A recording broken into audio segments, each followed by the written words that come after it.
Hello dear students, आज की video में डिस्कस करेंगे कंपैरेटिव गवर्नमेंट एंड पॉलिटिक्स के क्वेश्चन पेपर के बारे में। जो स्टूडेंट दिल्ली यूनिवर्सिटी से बीए प्रोग्राम कर रहे हैं, पॉलिटिकल साइंस उनके पास डिसिप्लिन में है और सेकंड ईयर में इस दौरान हो, सेकंड ईयर का जो हमारा थर्ड सेमेस्टर का जो एग्ज़ाम है, जो पेपर है, उसका नाम है कंपैरेटिव गवर्नमेंट एंड पॉलिटिक्स। इसे हिंदी में बोलते हैं तुलनात्मक राजनीति और शासन। ठीक है, तो इसका यूनिक पेपर कोड है आपका 62324306। ठीक है जी। जो स्टूडेंट एसओएल से, एनसी वेब से रेगुलर कॉलेज कर रहे हैं, दिल्ली यूनिवर्सिटी से एफिलेटेड हैं कैसे ना कैसे, तो अगर वो बीए प्रोग्राम कर रहे हो आप और आपके पास पॉलिटिकल साइंस है और डिसिप्लिन में थर्ड सेमेस्टर में, ठीक है जी, सेकंड ईयर का जो थर्ड सेमेस्टर है उसके क्वेश्चन पेपर के ऊपर हम डिस्कशन करेंगे। तो चलिए शुरू करते हैं। तो देखिएगा, आपको ड्यूरेशन मिलेगी आपको 3 घंटे की। मैक्सिमम मार्क्स आपका 75 है, जैसा कि आप देख पा रहे होगे। ठीक है, अगर मैं जूम करके दिखाऊं तो 75। तो हम यहाँ पर इंस्ट्रक्शन पढ़ लेते हैं। तो यहाँ पर दे रखा है, इस प्रश्न पत्र के मिलते ही आपको ऊपर दिया गया निर्धारित स्थान पर अपना रोल नंबर डाल लीजिएगा। ठीक है, टिप्पणी कह रहे हैं आगे ये लिखते हैं कि इस प्रश्न पत्र का उत्तर जो है आपको अंग्रेजी या हिंदी किसी एक भाषा में दीजिए, लेकिन सभी उत्तरों का माध्यम एक ही होना चाहिए। ठीक है जी। और आगे कहते हैं कि किन्हीं 4 प्रश्नों के उत्तर दीजिएगा और सभी प्रश्नों के अंक समान हैं। ठीक है, और कह रहे हैं कि 4 प्रश्नों के आपको जवाब देने हैं, यानी कि टोटल क्वेश्चन कितने दे रखे हैं हम देख लेते हैं। तो टोटल देखिएगा 8 क्वेश्चन है, 8 में से आपको कोई 4 करने हैं। ठीक है जी, और सभी प्रश्नों के अंक समान है। तो जैसा कि देख सकते हो आप, तो पहला क्वेश्चन है हमारा, तुलनात्मक राजनीति विश्लेषण की प्रकृति और अध्ययन क्षेत्र का परीक्षण कीजिए। ठीक है जी, ये examine the nature and scope of comparative politics analysis. तो ये क्वेश्चन है तुलनात्मक राजनीति का विश्लेषण करने के साथ उसकी प्रकृति और अध्ययन क्षेत्र का आपको एग्जामिन करना है। ठीक है जी। सेकंड क्वेश्चन आया है, सर्वसत्तावादी और लोकतांत्रिक राजनीतिक व्यवस्था का अंतर स्थापित कीजिए और तीसरी दुनिया में उभरती सर्वसत्तावाद प्रवृत्तियों का कारण दीजिए। ठीक है जी, जो तीसरी दुनिया में उभरती हुई सर्वसत्तावाद की प्रवृत्तियां हैं उनका भी कारण देना है, और सर्वसत्तावादी और लोकतांत्रिक राजनीति का जो हमारा सिस्टम है उसमें आपको कंपेयर करना है। ठीक है जी, ये था सेकंड क्वेश्चन। थर्ड क्वेश्चन है आपका, संसदीय सरकार से आप क्या समझते हो? वर्तमान समय में संसदीय व्यवस्था अभी भी लोकप्रिय क्यों है? विवेचना कीजिए।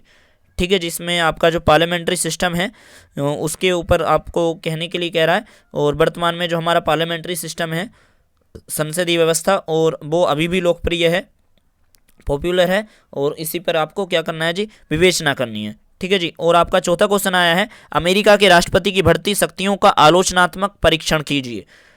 ठीक है, critical examine the growing powers of American president. तो जो अमेरिकन प्रेसिडेंट है उनकी जो शक्तियां बढ़ रही हैं, ठीक है, उसका आपको आलोचनात्मक, क्रिटिकल, ठीक है, पॉजिटिव और नेगेटिव दोनों शामिल करके आपको लिखना है, आलोचनात्मक परीक्षण कीजिए। पांचवा आपका क्वेश्चन है, उपर्युक्त उदाहरणों के साथ संघीय और एकात्मक राजनीतिक व्यवस्थाओं के बीच अंतर बताइए। ठीक है जी, आपको उदाहरणों के साथ संघीय और एकात्मक राजनीतिक व्यवस्था, ठीक है, यानी कि फेडरल सिस्टम और यूनिटरी पॉलिटिकल सिस्टम, एकात्मक राजनीतिक व्यवस्था और संघीय राजनीतिक व्यवस्था, जैसा भारत के अंदर है फेडरल सिस्टम और एकात्मक राजनीतिक व्यवस्था, उन दोनों के बीच आपको अंतर बताना है। ठीक है जी, अलग अलग देशों के एग्जाम्पल के माध्यम से। छठा क्वेश्चन है, चीन के विशेष संदर्भ में एक दलीय व्यवस्था की मुख्य विशेषताओं का विवेचन कीजिएगा। वन पार्टी सिस्टम जो है चाइना का, उस पर आपको यहाँ पर विवेचना करनी है मुख्य विशेषताओं के साथ। ठीक है जी, चीन की। सातवां क्वेश्चन जो है आपका है, राज्य की प्रकृति पर समकालीन विमर्श क्या है? विवेचना कीजिए। ठीक है जी, और आपका यहाँ पर कह रहे हैं, what are the contemporary debate on the nature of the state discuss. तो यहाँ पर जो हमारा प्रेजेंट जो हमारा राज्य है, या 1945 वर्ल्ड वॉर 2 के बाद की सारी चीज़ों को देखते हुए आपको यहाँ पर देखना है, और राज्य की प्रकृति जो है, नेचर ऑफ द स्टेट, उसका यहाँ पर आपको लिखना है। ठीक है, उस पर आपको विवेचना करनी है। आठवां क्वेश्चन देखिएगा, अगर करोगे तो पूरा ही करना पड़ेगा। ठीक है जी, और यानी कि इसमें कहने का मतलब ये है, क्योंकि इसमें 4 पार्ट दे रखे हैं 8वें क्वेश्चन में, तो 4 में से आपको कोई 2 करने हैं। ठीक है, 8वें क्वेश्चन में तो टोटल 8 क्वेश्चन है, और 8 में से आपको 4 करने हैं। ठीक है जी, टोटल आपके मेन क्वेश्चन 8 हैं, जो मैंने आपको बता दिए हैं 7 पहले, और ये 8वां है। 8वें क्वेश्चन में कह रहा है कि किन्हीं 2 पर संक्षिप्त टिप्पणी लिखिएगा।